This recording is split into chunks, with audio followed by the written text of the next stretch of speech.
سبب هذه الوقفه هما الصفقات العموميه داوها مستشارين من الاحرار، وداوها مستشارين من الاستقلال، وداها رئيس الجمعيه اللي كيتحكم في السوق من 2017. ملي كاين هذا المدير الجديد اللي كيتحكم في السوق من 2017 حتى لدابا، يعني هادو هما اللي كانوا كيتحكموا.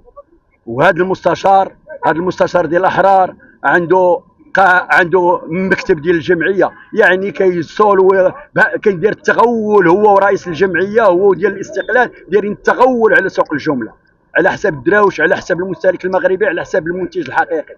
كيدوم عنده في 1.20% الاماكن المربعات المحجوزه، وكيدو عنده 1.20%. والباركين كنستغلوا المستودعات كنستغلها رئيس الجمعيه، حط فيها تقريبا 21,000 ديال الخاوي، يعني كيستافد منها 2 دراهم للصندوق الواحد الفارغ في النهار.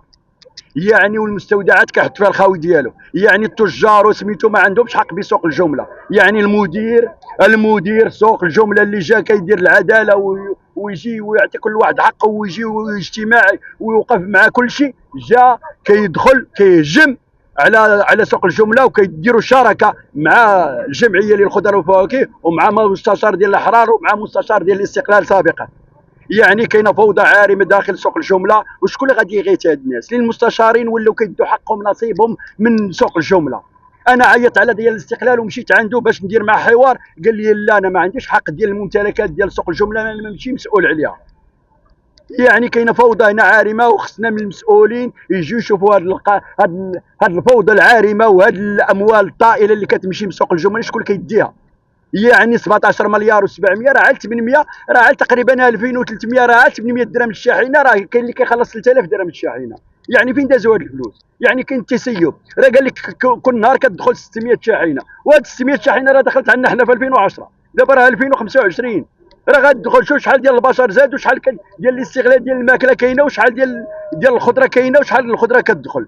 يعني فينا هو وزير الفلاحه يشوف لنا المنتوج الفلاحي اللي دخل الدار البيضاء شحال، يعطينا الارقام الاساسيه، يعطونا الارقام. يخرج لنا بشي تصريح مدير السوق يقول لك لا راه انا راه ما كنخليش المال العام كيتنهب، اموال عموميه كتنهب بدون رقيب بدون حاسب. انا ما كنتسواش على الكريدي، انا اللي عنده شي كريدي يصيفطوا للحبس يدوا لي محالو شغلهم هذاك. حنا كنذاكروا اللي بغى يدي شي حاجه يديها، حنا كنذاكروا على اموال عموميه اللي كتسرب يوميا وكيضر المستهلك المغربي كيشتري الخضره بالغلاء.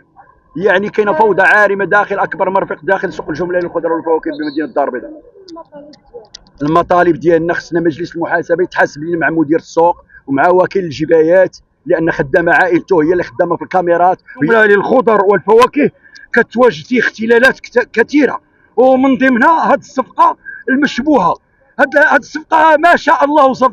واش بغيتوا ديروا سوق اسبوعي في سوق الجمله يولي هذا التاجر يخلص 6 ديال الجماعه الحضريه ويخلص 1.24 ديال الخدمات ديال وكلاء المربعات. زدتوه حتى بالارضيه غادي يولي يخلص 100 درهم على الشاحنه. هادشي راه غير معقول، وهذه رساله كنوجهها الناس المسؤولين، الناس ذوي القرار، باش يوجدوا حل لهذه المعضله. راه كاين تسيب في سوق الخضر للجمله والفواكه، وكاينه واحد المافيا الله اعلم واش كاينه شي جهه معينه اللي كتحميها، الله اعلم.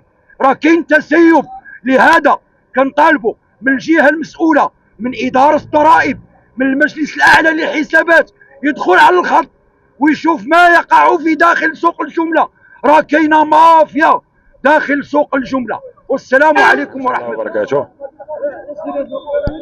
هاد الوقفه دايرينها تجار ومهنيين ومستخدمين سوق الجمله الخضر والفواكه بالدار البيضاء. هاد الوقفه دايرينها كاينه خروقات خطيره في سوق الجمله. كاينه واحد المجموعه هنا راه جامعين الضوء الاخضر واليابس في هاد السوق، كلشي ديالهم من الاثمنه من باب الدخول حتى لباب الخروج حاكمين السوق كله. الاثمنه كيديروا التعشير اللي بغاو، كاين البيع الاول وكاين البيع الثاني وكاين البيع الثالث داخل سوق الجمله. كتزاد على المستهلك درهم 2 دراهم 3 دراهم داخل سوق الجمله من هذه المجموعه. كتزاد على المواطن وكيديو الضرائب. كاينين المربعات اللي مشمعين كيديو المداخل ديالهم وكيديو القيمه المضافه. كاينين رحبات باركينات ديال السيارات، باركينات ديال السيارات بالمجان. داروا لهم واحد النصيب باش يوليو يتخلص العشر في الباب ديال الدخول، والعشر هما اللي كيتحكموا فيه من الاثمنه من الطويل. كاين كتدخل ما كتعشرش، ومن يدخل الباركينغ كيخلص واحد النسبه. هادشي اللي دايرين هاد الوقفه هاد الناس هادو. كناشدو السيد الوالي جهه الدار البيضاء سطات، الله يجازيه بخير الله ينصرو. كناشدو يديروا واحد الزياره لسوق الجمله، راه الناس محنين حنا بزاف، حنا كمستخدمين بوندوره. انا راه هذا الشيء راه تعتقدت عليه في 2019. علاش تعتقدت؟ على رزق الايتام وطلاب معاهد ذوي الاحتياجات الخاصه، عصبه جمعيه الاحسان والعصبه المغربيه لرعايه الطفوله اللي كترأسها الرئيسه المشرفه على الاميره. كناشد من هذا المنبر الاميره